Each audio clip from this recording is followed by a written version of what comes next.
Hidup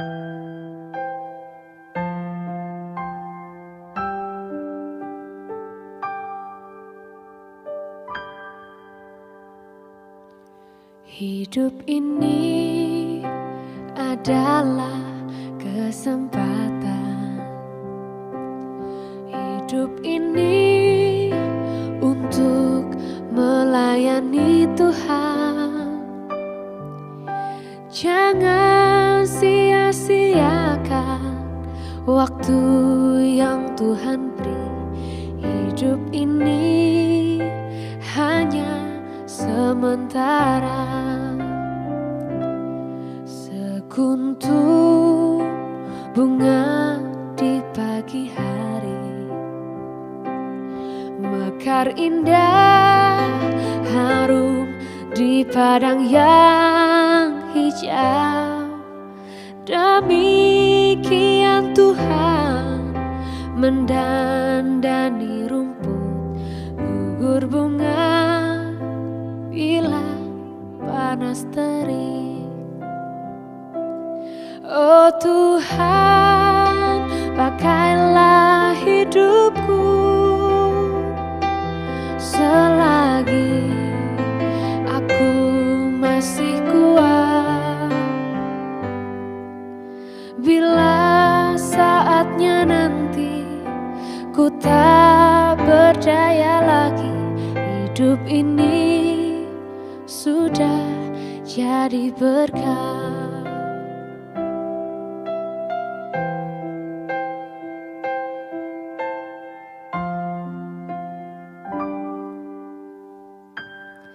Hidup ini adalah kesempatan.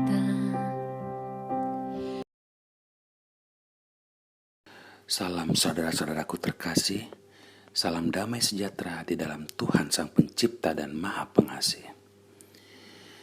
Di dalam konten video saya ini, saya akan mencoba untuk mengulas dan membahas serta mengajak kita semua di sini untuk mari kita sama-sama belajar dan mencari jalan kebenaran kerajaan surga Tuhan Sang Pencipta dan mendapatkan jalan lurusnya. Supaya kita bisa lebih mengerti dan jauh lebih memahami bagaimana cara kita menyikapi iman dan kepercayaan kita kepada Tuhan Sang Pencipta. Dan bagaimana cara kita menyikapi keyakinan pada keagamaan dan agama kita masing-masing. Begitu juga bagaimana cara kita menyikapi diri kita sendiri dengan lingkungan sekitar dan sesama kita manusia. Yang sebagaimana ada ayat firman-Nya yang bertuliskan, "Kasihilah Tuhan Allahmu dengan segenap hatimu, dengan segenap jiwamu dan segenap akal budimu, dan kasihilah sesamamu umat manusia sebagaimana kamu mengasihi dirimu sendiri." Saudara-saudaraku, dari firman tersebut kita bisa tahu yang bagaimana pada firman-Nya Tuhan Sang Pencipta mengajarkan kita untuk kita wajib memuliakan dan mengutamakan Tuhan di atas segala-galanya dan juga di atas apapun yang ada di muka bumi ini. Dan dari sana juga kita bisa tahu bagaimana Tuhan Sang Pencipta mengajarkan dan memerintahkan kita untuk kita saling mengasihi dan menyayangi sesama kita umat manusia. Yang berarti kita harus mengasihi siapapun itu juga dengan tidak memandang dari golongan manapun, ras, kaum, suku, bangsa dan bahkan agama apapun di dunia ini yang mengajarkan kebaikan dan kasih Tuhan Sang Pencipta. Dan di sini saya akan membahas mengenai apa pengertian dan makna dari agama atau keagamaan itu sendiri. Lalu apa peran penting agama di dalam kehidupan kita. Juga bagaimana awalnya agama bisa ada dan terbentuk di dunia ini. Agar supaya kita bisa lebih bijak di dalam menempatkan posisi agama pada kehidupan kita masing-masing.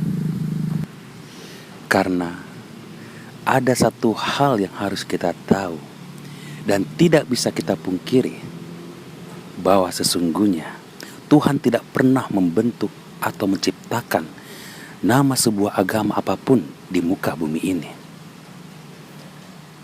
Tapi Tuhan hanya menurunkan dan menuliskan satu nama hukum, yang dimana pada hukum tersebut Tuhan mewajibkan dan memerintahkan kita untuk kita harus menjalankan dan mentaati segala hukum Tuhan Sang Pencipta tersebut di dalam kehidupan kita masing-masing. Dan dari hukum tersebut, di sanalah manusia menyalinkan hukum Tuhan dan mengembangkan juga menuliskan pada sebuah buku, ialah kitab, yang di sana kita sebut dengan kitab suci, karena di dalam kitab tersebut berisikan segala firman-firman dan perintah Tuhan itu sendiri. Maka setelah mereka mengimani Tuhan Sang Pencipta pada kitab tersebut, di sanalah timbul nama sebuah agama yang mereka bentuk dari persekutuan dan kaum mereka sendiri. Jadi, apakah nama dari hukum Tuhan dan kitab tersebut? Dan apakah nama agama pertama yang mengimani Tuhan Sang Pencipta? Dan saya akan membahas itu semua pada konten video saya selanjutnya. Jadi, di video saya ini, saya akan mengajak kita semua untuk kita bisa jauh lebih bijak menempatkan posisi agama dan keagamaan kita masing-masing di atas keagamaan orang lain pada kehidupan kita. Baiklah, saudara-saudaraku, sebelum kita membahas lebih jauh lagi, saya akan bertanya kepada saudara-saudara di sini, apakah pengertian dari agama atau keagamaan itu sendiri bagi Anda? Sudah tentu banyak orang-orang yang beranggapan bahwa agama adalah sesuatu hal yang sangat penting di dalam kehidupan ini, untuk bagaimana manusia dapat berinteraksi, mengenal, dan dekat dengan Tuhannya. Ya, betul. Jelas saya katakan itu sangat tepat dan benar sekali. Akan tetapi, lain hal apabila ada sebagian orang yang beranggapan dan salah mengartikan posisi dan makna dari agama itu sendiri, dan seolah menganggap bahwa agamanya itu adalah Tuhan Sang Pencipta itu sendiri, lalu menempatkan juga menjadikan simbol keagamaannya di atas segala-galanya. Maka untuk kita bisa menjawab itu semua, mari kita sama-sama belajar, merenung, dan saling introspeksi juga mengoreksi diri kita masing-masing. Apakah apa yang telah saya imani dan perbuat selama ini telah sesuai dan benar di mata Tuhan Sang Pencipta? Dan apakah seluruh ajaran keagamaan kita telah sejalan dan selaras dengan apa hukum yang telah diturunkan Tuhan mula-mula, dan apa yang telah diperintahkannya untuk kita wajib lakukan di dalam kehidupan kita sehari-hari? Jadi kita juga bisa lebih memahami dan benar-benar mengerti mengenai apa pengertian dari keilahian yang ialah Tuhan Sang Pencipta itu sendiri, dan apakah pengertian dari keagamaan atau agama yang ada di muka bumi ini, yang ialah itu hanyalah tempat atau wadah untuk kita umat manusia bisa mengenal dan dekat dengan Tuhannya. Juga tempat awal orang belajar memahami untuk bagaimana kita umat manusia bisa berbuat hal yang baik di muka bumi ini, ya, di dunia ini. Jadi dari sana kita bisa tahu dan membedakan manakah hal duniawi dan mana hal sorgawi. Yang dimana sorgawi ialah hal rohani yang dimana hanya kebenaran dan kebaikanlah yang ada di dalamnya. Dan hal duniawi ialah kehidupan yang mengenai pemahaman hal baik dan buruk mengenai hal jasmani dan rohani, dan di mana tempat berkumpul atau bergumulnya kebaikan dan kejahatan, kebenaran dan kesalahan. Jadi jelas bahwa pengertian dari agama sesungguhnya bukanlah sejati Tuhan atau ilahi itu sendiri, yang selama ini sering banyak dipertahankan dan diperdebatkan, sehingga membuat orang banyak saling menghujat satu sama lain. Karena selama ini telah banyak orang-orang yang salah menafsirkannya. Karena apabila kita ingin membahas dan membandingkan mengenai kebenaran ilahi atau Tuhan Sang Pencipta dengan keagamaan, saya bertanya kepada saudara-saudara, ada berapakah jumlah agama di dunia ini? Sedang yang kita tahu bahwa Tuhan Sang Pencipta sesungguhnya adalah seesa. Tuhan hanya satu, tapi agama banyak. Tuhan Maha Kuasa dengan roh serta firman-Nya yang kudus dan mulia, yang hidup menjadi satu kesatuan ilahi itu sendiri.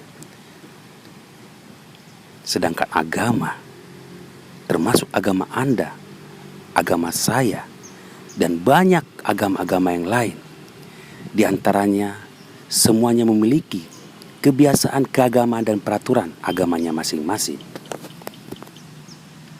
Dan bahkan junjungannya yang salah atau tuannya yang berbeda-beda pada setiap keagamaan tersebut. Yang dimana kita tahu masih banyak agama yang menyembah dewa-dewa ataupun berhala yang dianggap sebagai junjungan atau tuannya. Dan juga ada agama yang menjadikan sosok hewan atau binatang sebagai junjungannya. Seperti contoh yang dimana ada agama yang mendewakan ular naga sebagai penguasanya. Lalu ada juga agama yang mendewakan matahari, bulan, atau bintang sebagai junjungan atau tuannya. Yang padahal itu semua dan segala isi alam semesta ini diciptakan oleh Tuhan yang Esa, yang Maha Kuasa, yang kita sembah sebagai agama yang benar, menyembah Tuhan yang benar. Jadi jelas, saudara-saudaraku, bagi orang-orang yang masih menganggap bahwa keagamannya adalah yang benar dan tidak ada celah sama sekali, yang seolah menganggap bahwa agamanya itu ialah Tuhan itu sendiri, itu adalah hal yang salah dan sangat fatal. Karena sebagaimana yang kita ketahui, bahwa kebenaran itu hakikinya ialah milik Tuhan Sang Pencipta. Karena apabila kita berbicara mengenai hukum dan kebenaran, saya bertanya kepada saudara sekalian, hukum manakah yang terlebih dahulu ada, dan hukum manakah yang mengikuti?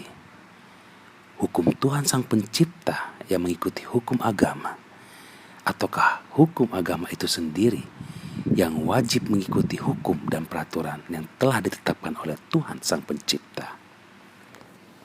Jadi, dari pernyataan saya tersebut, mulai sekarang kita semua harus tahu dan lebih bijak untuk bagaimana cara kita menyikapi agama dan mempelajari keagamaan kita dengan sungguh-sungguh dan lebih dalam lagi, dengan membandingkan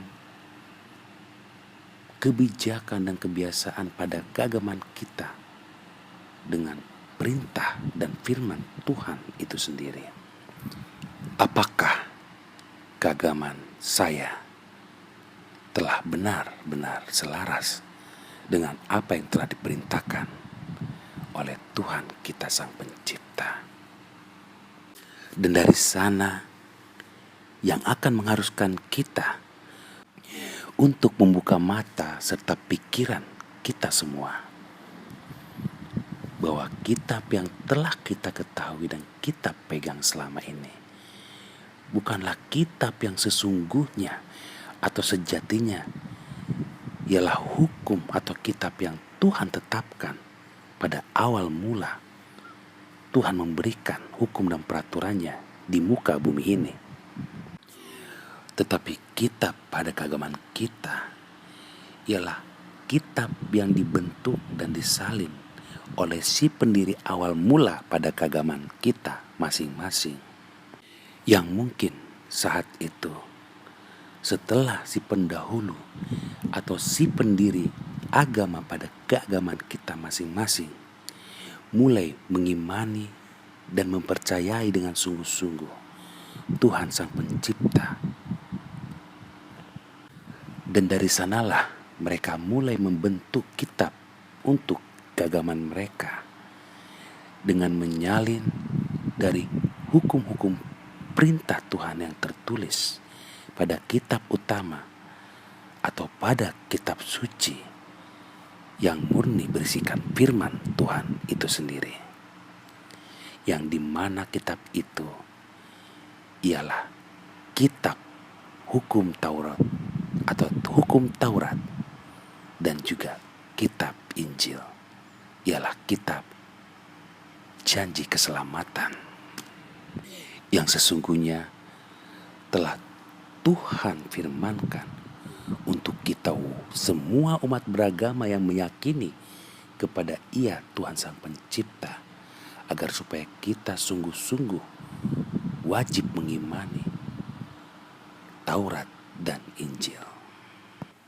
Dan bahkan pada ulasan saya tersebut, saya tidak dapat memungkiri bahwa pada kitab keagamaan saya sendiri pun sesungguhnya bukanlah kitab yang murni dari kedua kitab hukum Tuhan Sang Pencipta tersebut. Jadi apabila masih ada juga yang saling menghujat soal kitab lawannya dengan membawa kebenaran pada kitab mereka masing-masing, jujur, sesungguhnya kita harusnya malu di hadapan Tuhan Sang Pencipta, yang bagaimana kita hanya mempertahankan ego kita masing-masing dan bukan sungguh-sungguh untuk mencari kebenaran firman Tuhan Sang Pencipta yang sesungguhnya, seperti yang ada tertulis pada ayat di kitab kita masing-masing, yang dimana Tuhan mengingatkan kita untuk kita sendirilah yang harus mencari kebenaran firman-Nya itu sendiri di atas kebenaran keagamaan kita masing-masing. Jadi menurut saya tidak salah apabila ada saatnya kita mendengarkan teguran orang terhadap keyakinan kita sendiri. Begitu juga sebaliknya, bagi kita yang menegur, kita pun harus mau mendengarkan teguran orang lain terhadap diri kita sendiri. Karena dari sanalah kebenaran itu akan tercipta dan terungkap bagi kita yang mau membenahi diri kita sendiri dan keyakinan pada keagamaan kita masing-masing. Agar supaya tidak seperti yang Tuhan pernah menegur kita pada firman-Nya yang bertuliskan, janganlah orang buta menuntun orang buta. Karena dapatkah orang buta menuntun orang buta? Bukankah keduanya akan jatuh ke dalam lubang? Seorang murid tidak lebih daripada gurunya, tetapi barang siapa yang telah tamat pelajarannya akan sama dengan gurunya. Dan juga seperti pada ayatnya yang menuliskan, mengapa engkau melihat selumbar atau kesalahan di mata saudaramu, sedangkan balok di dalam matamu tidak engkau ketahui? Jadi pada ayat tersebut kita telah diingatkan oleh Tuhan untuk kita tidak boleh lagi sembarangan menghujat atau menghakimi orang lain, selain daripada kita telah benar-benar mengetahui kebenaran firman Tuhan yang sesungguhnya. Dan di mana juga Tuhan mengingatkan kita untuk kita tidak sembarangan menghakimi siapapun orang yang bersalah kepada kita, ataupun orang yang kita tahu bahwa keagamaan dan Tuhannya yang berbeda jauh dengan kita sekalipun. Seperti bagaimana yang kita tahu, masih banyak keagamaan yang masih menyembah junjungannya yang salah sekalipun. Kita tidak boleh menghakimi mereka, apalagi membunuh mereka. Karena biarlah Tuhan yang menjadi hakim atas kita semua umatnya manusia di muka bumi ini. Karena Tuhan telah mengingatkan kita, jangan kamu menghakimi supaya kamu tidak dihakimi. Dan janganlah kamu menghukum, maka kamu pun tidak akan dihukum. Ampunilah, dan kamu pun akan diampuni oleh Tuhan kita Sang Pencipta yang kudus dan mulia kekal selama-lamanya. Jadi di sini Tuhan mengajarkan kepada kita untuk kita tidak menghujat, menyakiti, apalagi sampai membunuh orang-orang yang berbeda dengan kita. Tapi Tuhan mengajarkan kita untuk menegur ataupun menasehati. Dan selebihnya, biarlah Tuhan yang menjadi hakim atas kita semua. Atas apa kesalahan yang pernah kita perbuat. Dan bukan kita, yang hanya sesama umat ciptaannya. Jadi di sanalah genap seperti apa yang telah Tuhan Sang Pencipta firmankan, bahwa Taurat telah disempurnakan oleh kasih dan kemuliaannya, yang dimana mengajarkan kita untuk kita saling mengasihi, saling memaafkan satu sama lain, saling menghargai, dan tidak lupa untuk kita saling menegur dan menasihati, bukan saling menghujat. Baiklah, saudara-saudaraku yang dikasihi oleh Tuhan Sang Pencipta, semoga dengan video ini kita bisa sama-sama lebih baik lagi dan lebih bijak untuk kita bisa berbuat yang baik dan benar di hadapan Tuhan kita Sang Pencipta yang Maha Pengasih dan Maha Penyayang. Dan untuk mencari kebenaran itu semua, saya tertarik untuk membahas beberapa agama yang telah saya ketahui. Dan uniknya, pada keagamaan-keagamaan ini, yang ialah Yahudi, Muslim, dan termasuk Nasrani, keagamaan saya sendiri. Sebenarnya kita menyembah Tuhan yang sama. Karena dari yang saya pelajari, bahwa di dalam ajaran keagamaan tersebut memiliki beberapa kisah kenabian dan beberapa tokoh nabi yang sama pada kitab keagamannya masing-masing. Akan tetapi juga memiliki ajaran dan pemahaman yang berbeda-beda, hari ibadah yang berbeda-beda, dan sebutan kepada Tuhan Sang Pencipta yang berbeda juga. Padahal yang sebenarnya kita tahu bahwa hukum Tuhan hanya satu, ialah berada di dalam hukum Taurat dan penyempurnaannya pada hukum Injil keselamatan. Dan itu semua akan saya bahas pada konten video saya selanjutnya, yang dimana saya akan mengajak kita semua untuk mencari kebenaran itu dan mengulasnya, bukan dengan membawa simbol kebenaran agama kita masing-masing ataupun agama yang saya yakini pada simbol keagamaan saya sendiri. Tapi di sini saya akan membawa dan mencari kebenaran sejati itu sendiri, ialah dari firman dan hukum perintah Tuhan Sang Pencipta yang sesungguhnya. Sampai bertemu kembali pada konten video saya selanjutnya. Semoga Tuhan memberkati kita semua dan menuntun kita ke jalan lurusnya, membawa kita ke dalam kebenaran kerajaan surga. Amin.